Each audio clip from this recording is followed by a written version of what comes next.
subscribe to our channel and hit the bell icon.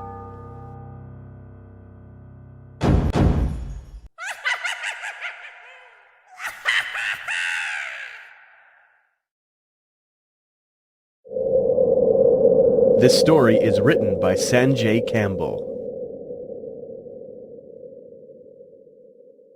Have you ever seen a ghost? Or had some scary experience?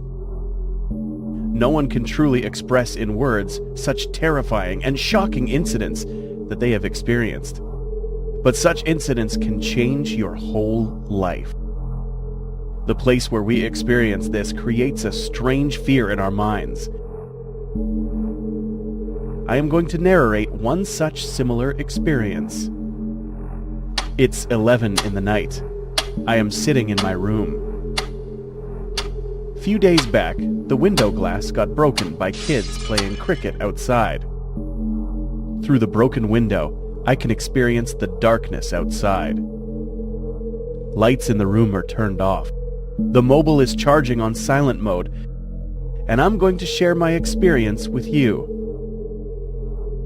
Some may believe it, and some may laugh at me. There are many people like me who complete their study along with their work. Even I used to work part-time. I attended college in the day and drove the auto rickshaw of neighbor uncle. The earning was somewhat okay. As the money depended on the amount of time that I worked, the work time could not be estimated. I used to keep the study material with me to read it in free time. But that experience completely changed my life. 2 years ago, it was the month of August. That day, it was pouring like anything since morning. Like every day, I was traveling to the college on my cycle. There was no sign of the rains reducing, and the bicycle chain came off. I got late in reaching college. Sir asked me to stay outside the class until my next lecture. I didn't like what he said, but I had no other option. I even had a fight with my girlfriend as I didn't wish her at 12 in the night on her birthday, so she got angry and left. Even my friends were upset with me as we had planned to go out, and I forgot. There was something wrong with the day. I didn't know what else was coming my way. Saying this, I left. Don't they say, no one can fight fate? I had decided not to get in trouble with anyone and reached home. Since it was already night, it was time to go on duty. I kept the mobile for charging, finished the food served by Mother, and was waiting for Uncle to come. As he didn't come for a long time, I freshened up and went to his house. Uncle kept the keys in my hand and said, "Sanju, it's raining heavily today. Drive safely." "Yes, Uncle." I drove to the rickshaw stand. There was no sign of the rains reducing, and even people were very few. It was around 11:30 in the night, and I didn't even have one customer. Due to the day's incidents, I had no mood to study. I started listening to Kishore Kumar Sahab's songs in a low volume. Then I heard a muffled voice. When I peeped out, it was a man outside a closed shop on the opposite side of the road, waving at me. I started the auto and went to him. He was around 55 years, wearing a white shirt and carrying an umbrella. As I reached, he immediately got into the auto and said, "MIDC Junction." I started driving to the destination. While wiping the wet mirror, I said, "The rains are pouring like anything. Seems like the Panchganga will flood." He replied with a, I said to myself, "What a boring man." And I started driving by, increasing the volume of songs.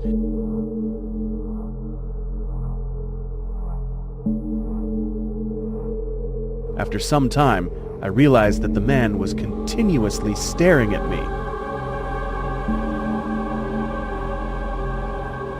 I smiled back at him in the mirror, but the expressions on his face didn't change. He kept on staring at me. Leaving behind the city, now we had reached the highway. There was less traffic as compared to other days. Crossing the highway, as we reached the other end of the bridge, there were two people pushing a motorcycle. One of them waved at me. Smilingly, I said to the passenger, "I think their motorcycle isn't working. That's why they are pushing it.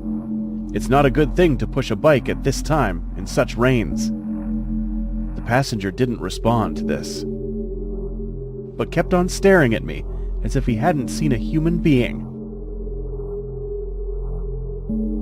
I took the rickshaw towards the person who had waved. They turned out to be my friends. Looking out, I said, "What happened, Vinod?" Glad on seeing me, Vinod said, "Thank God you met us. We were returning after the 9:12 show, and the bike ran out of petrol." I replied, "This happens every time with you. Wait, let me give you some petrol. But where is your phone? Your girlfriend had called. It seems you didn't wish her on her birthday," said Vinod. Hearing this, I was shocked. I won't be spared tomorrow in college. I've forgotten the phone at home, that too in silent mode. Before I could say anything, he asked, "Where are you going alone? Are you picking up someone?" "Alone? There is a passenger," I replied. But there was no one in the back seat.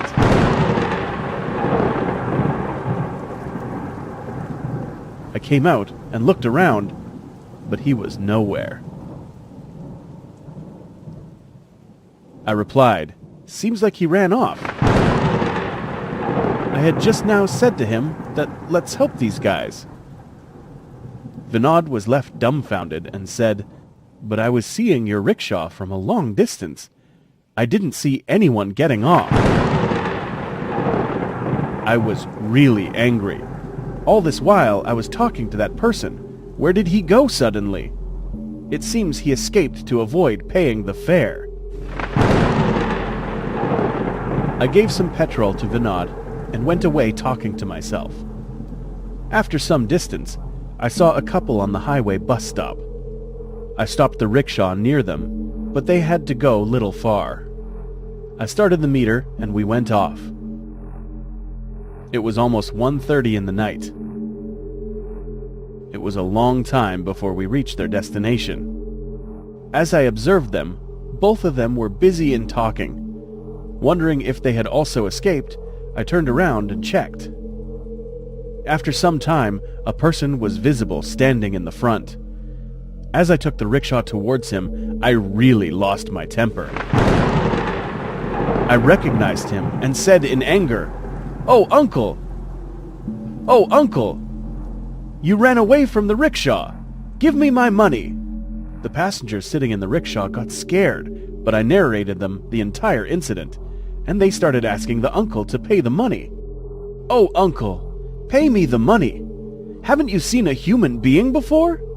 Hearing my words, there was no change in his expression, and he said in a calm voice, "You want money? I'll give it. Son, my house is at nearby. Drop me there, and I will give you the money." Seeing his sad face, I and the other passengers agreed. I started driving to his home while checking on him in the mirror in case he escapes again. But even now, he kept on staring at me. He asked me to stop the rickshaw at some distance after crossing the bridge. As I stopped the rickshaw and looked around, there was no house, no village around. For miles it was pitch dark and complete silence. I said, "No problem, uncle, if you don't have all the money. You sit. I will take you to the village." Even the passengers sitting inside said, "Uncle, we will pay for your fare. but don't get down at this deserted place." But Uncle didn't listen to anyone. He got down from the rickshaw, and while taking out the money, a 10-rupee note fell from his pocket. When he bent down to pick it up, I said, "Wait, Uncle, I'll get it," and bent down. After what I saw, it felt like my heartbeat stopped. Due to fear, my forehead was full of sweat. It was as if my heart was going to burst due to fear. Without wasting any time, I immediately started the rickshaw and drove it faster. The passenger said, "What happened? For so long you were fighting for money, and now you left without taking it. At least you should have taken your money." Looking back at them in the mirror, I said, "Don't look back. Let us go away from here, and I will explain everything to you." The passenger said, "But what happened? Why are you so scared?" Nothing, I replied, trying to hide my fear. Both of them felt my behavior to be strange. I asked them, "Has there been an accident on this road recently?" Interrupting me, the lady passenger said, "Hey, isn't this the same uncle who had got down behind? How did he get here so quick?" As I looked from the rickshaw windshield, it was a terrifying sight. My hands and legs started shivering. My heartbeats were pacing. I said to the passengers, "Madam, please don't be scared. Sir, you please close her eyes. None of you look at him. Just start praying to God. Only He can save us now from this trouble." Saying this, I raced the rickshaw. Although I was boosting the passengers, only I knew how scared I felt from within. The person was constantly waving from the road. I felt completely shattered. Still, I tried to look at him through the corner of my eyes, but no one could look at that scary and frightening face. Looking at him, one could only wonder how many vehicles had passed over his body. He was repeatedly coming in front and saying, "Wait! Wait! Wait! Take your money! Wait! Take your money!" I had never ever even thought of such a terrifying experience. Even the passengers were frightened. Both the husband and wife were sitting with closed eyes. My mind had stopped working, and my entire body was shivering. I was just driving the rickshaw at the speed of wind. Suddenly, a white figure appeared in front and disappeared.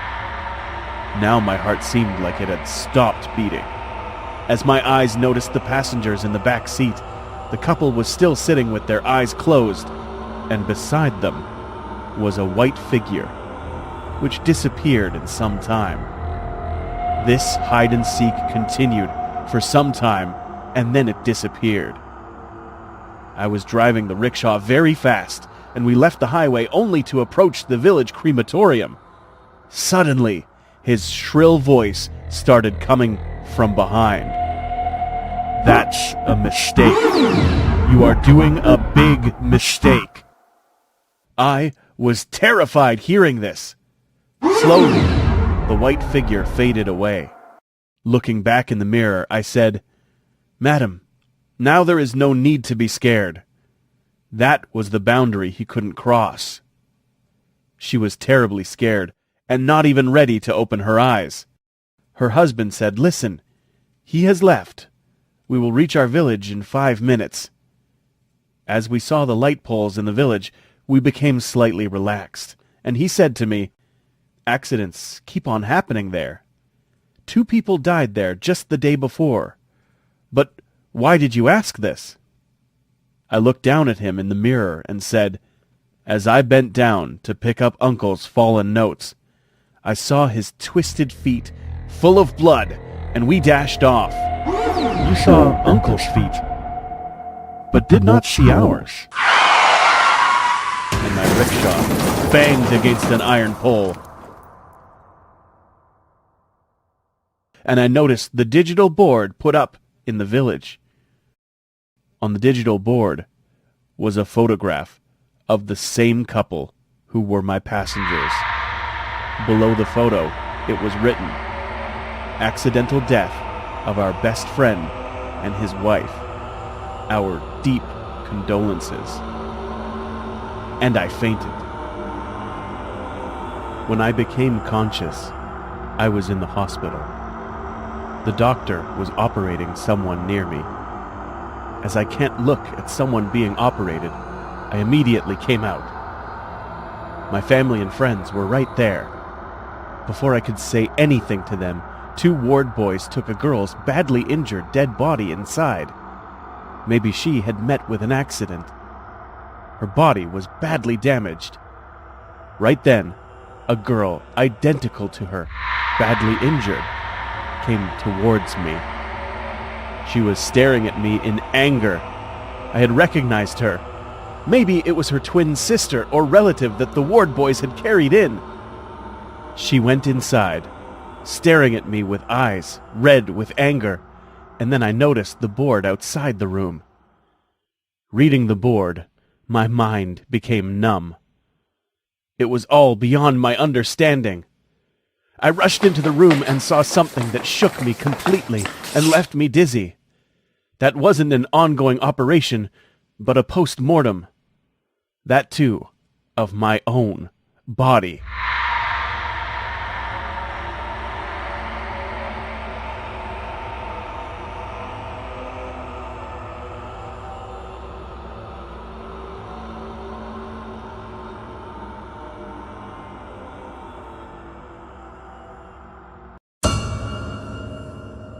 Subscribe to our channel and hit the bell icon. If you liked our story, share with your friends and follow us on Instagram and Facebook pages.